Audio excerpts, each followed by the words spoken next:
আজি খানাপাৰাত গুৱাহাটী খানাপাৰাত মাননীয় মুখ্যমন্ত্ৰী মহোদয়ৰ নেতৃত্বত আমাৰ অসমৰ হাই ছেকেণ্ডাৰী ছিনিয়ৰ ছেকেণ্ডাৰী মহাবিদ্যালয়সমূহৰ ছাত্ৰীসকলক যি নিযুত মাইনা আঁচনিৰ জৰিয়তে চেক বিতৰণৰ কাৰ্যসূচী লৈছে। আমি অসম চৰকাৰখনক সদৌ অসম অপাধিকৃত শিক্ষক কৰ্মচাৰী সংস্থাৰ তৰফৰ পৰা ধন্যবাদ জনাইছোঁ।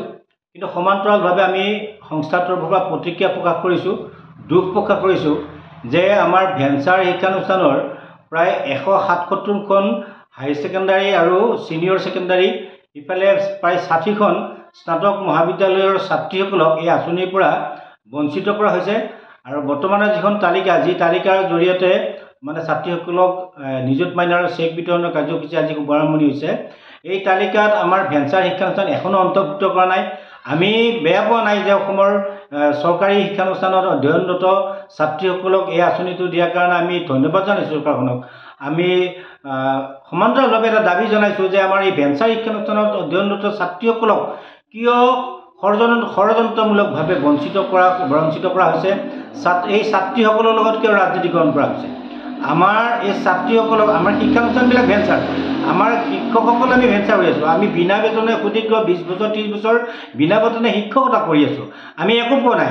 তাৰ বাবে আমি চৰকাৰখনৰ ওচৰত বহুত আবেদন নিবেদন আন্দোলন প্ৰতিবাদ এইবিলাক কৰি আছোঁ। কিন্তু আমাৰ লগতে আমাক বঞ্চিত কৰাৰ লগতে এই দুখীয়া ছাত্ৰীসকলক আকৌ বঞ্চিত কৰাৰ ষড়যন্ত্ৰটো কিয় কৰিছে চৰকাৰে? এই দুখীয়া ছাত্ৰীসকলক মানে ছাত্ৰীসকলৰ লগত ৰাজনীতি কিয় কৰিছে? আচলতে এইটো অত্যন্ত মানে গৰিহণা দিবলগীয়া কাম। মই ভাবিছোঁ আমি সদৌ অসম অপাধিকৃত শিক্ষক কৰ্মচাৰী সংস্থাৰ পৰা মাননীয় মুখ্যমন্ত্ৰী মহোদয় আৰু শিক্ষামন্ত্ৰী মহোদয় বা এই চৰকাৰখনক আমি কাটৰে আহ্বান জনাইছোঁ যে এই ছাত্ৰীসকল দেশৰ ভৱিষ্যত। চৰকাৰী শিক্ষানুষ্ঠান অধ্যয়নৰত ছাত্ৰীসকল আৰু ভেঞ্চাৰ শিক্ষানুষ্ঠান অধ্যয়নৰত ছাত্ৰীসকলৰ মাজত কোনো পাৰ্থক্য নাই। একে শিক্ষা একে বিষয়ৰ ওপৰত মানে শিক্ষা গ্ৰহণ কৰি আছে। গতিকে এই ছাত্ৰীসকলৰ লগত ৰাজনীতিকৰণ নকৰি বা বঞ্চিত নকৰি এই ছাত্ৰীসকলকো এই আঁচনিৰ অন্তৰ্ভুক্ত কৰি ছাত্ৰীসকলক উপকৃত কৰিবৰ কাৰণে আমি আহ্বান জনালোঁ। এই চৰকাৰখনে মাননীয় মুখ্যমন্ত্ৰী মহোদয় বা শিক্ষামন্ত্ৰী মহোদয় ইতিমধ্যে আমাৰ নিম্ন প্ৰাথমিক, উচ্চ প্ৰাথমিক আৰু 5 ক্লাছ হাইস্কুলবিলাকৰ পৰা মধ্যাহ্ন ভোজন কৰ্তন কৰিছে, বিনামূলীয়া পাঠ্যপুথি কৰ্তন কৰিছে। আমাৰ ভেঞ্চাৰ শিক্ষানুষ্ঠানবিলাকৰ পৰা বিনামূলীয়া ইউনিফৰ্ম কৰ্তন কৰা হৈছে।